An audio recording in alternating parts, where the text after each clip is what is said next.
Yo, guys, how's it going? Real quick, I wanted to give a little shout out, of course, to Dan Campbell.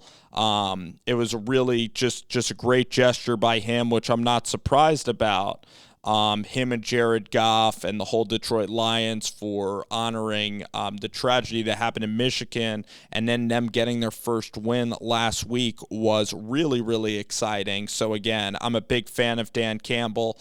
I think that a lot of the national media mocks him because he's a big weightlifter guy, and he speaks, and the thing about Campbell is that he's not your analytics type of guy. I mean, he just is like kind of looks like it like physical, going to play physical football when you're in Detroit, the biting kneecap style. A lot of people today, they're more into, fantasy football and playing soft and not really embracing the physicality of the game of football, paranoid about certain things in the game, want it to be kind of a more glamorous, just more artful and finesse game where Dan Campbell wants to be more bruising and bring in that physicality. And I like that about Campbell. And he's so real. He's real with the Detroit fans. He cries. He wears his emotions on his sleeve. He's not a corporate coach. He's not a cookie cutter head coach. He's Dan Campbell. And, he dresses casual on the sideline. And some can, I guess, mock him and say he's a PE teacher, but I don't think that Dan Campbell cares. And Dan Campbell's perfect for Detroit. He's perfect for the Lions. I'm really excited about him winning. In fairness to Jared Goff, he's been competing in these games. Now, Goff, I even think Jared knows that he's not getting it done, and unfortunately for Goff, he's limited in terms of how he can move outside of the pocket and whatnot, but they're running the ball better on first down, and that was a key. And it's funny to see Campbell out there being the OC because he's never really called plays before, but he called a really successful last drive. He was aggressive on that fourth down. The defense did fail them later in the game, and that's what you worry about is in the third quarter, can the defense sustain? But now the Lions got this win. They got this big emotional win. So after you win an emotional way, are you still going to have the same kind of juice as you go to practice? The Broncos are going to be angry. So from an emotional perspective, this game's very interesting. The Broncos got their tail whipped by the Kansas City Chiefs. So they're demoralized a little bit, and the Lions are feeling pretty good. But again, the message for this week is, the Lions should feel pretty happy and spry going out to Denver. And could you imagine stringing together another win? And I could, because, you look at that Vikings offense, and it's not like you're playing against the greatest show on turf with Teddy Bridgewater and with these receivers that the Broncos have. Javonte Williams is turning into a star. I mean, the North Carolina running back who is all right. That was like a second or third round pick by George Patton.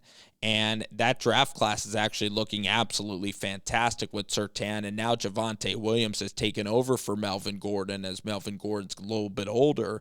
And Javonte is now being the guy. He's going to win some fantasy games. So it's obviously going to be tough. And then, of course, a Fangio defense that disguised a lot against Herbert, against Jared Goff.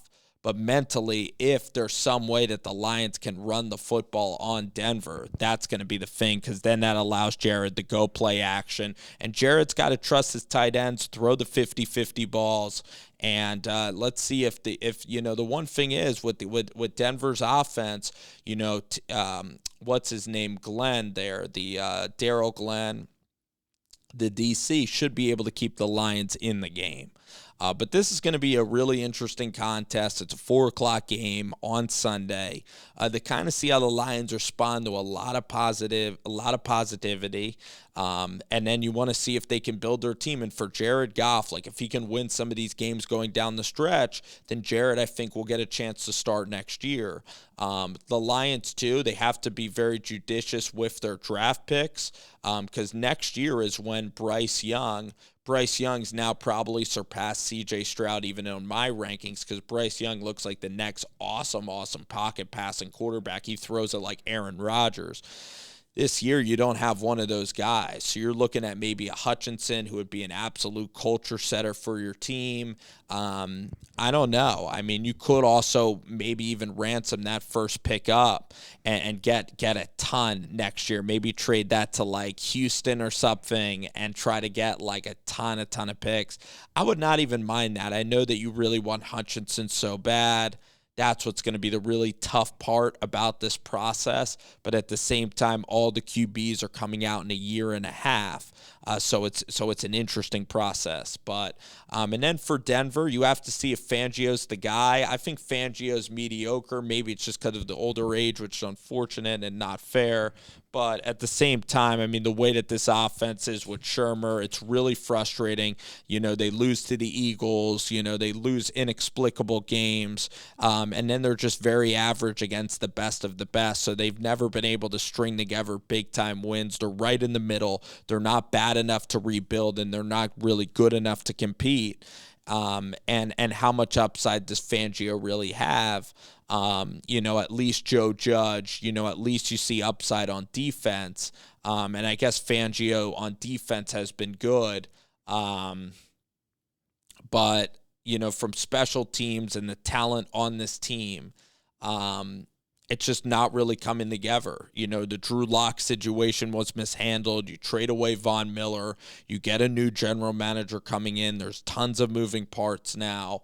And Fangio's never really been a head coach where Joe Judge is 38. I think that there's a lot of room for growth for Joe Judge in New York. It's kind of like a different situation with terrible O-line. I know Fangio's outperformed Judge. There's no doubt about it. You could run it back with Fangio next year, but it's almost like having Wade Phillips. Like, you got to have the perfect offensive coordinator to make it really work.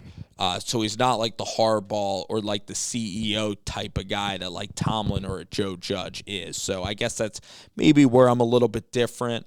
You know, has Fangio handled the locker room? Is there a lot of upside there still with Fangio?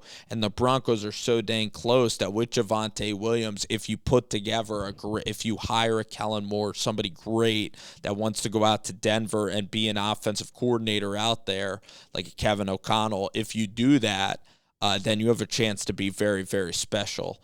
And it's a tough place to be. I mean, you want to see, again, I wanted to see Drew Lock start this game because there might be a chance that he has to start next year because, again, the quarterback market is going to be pretty ridiculous. Maybe actually Aaron Rodgers, whoever Aaron Rodgers wants as a head coach, you make that happen next year if you're Denver.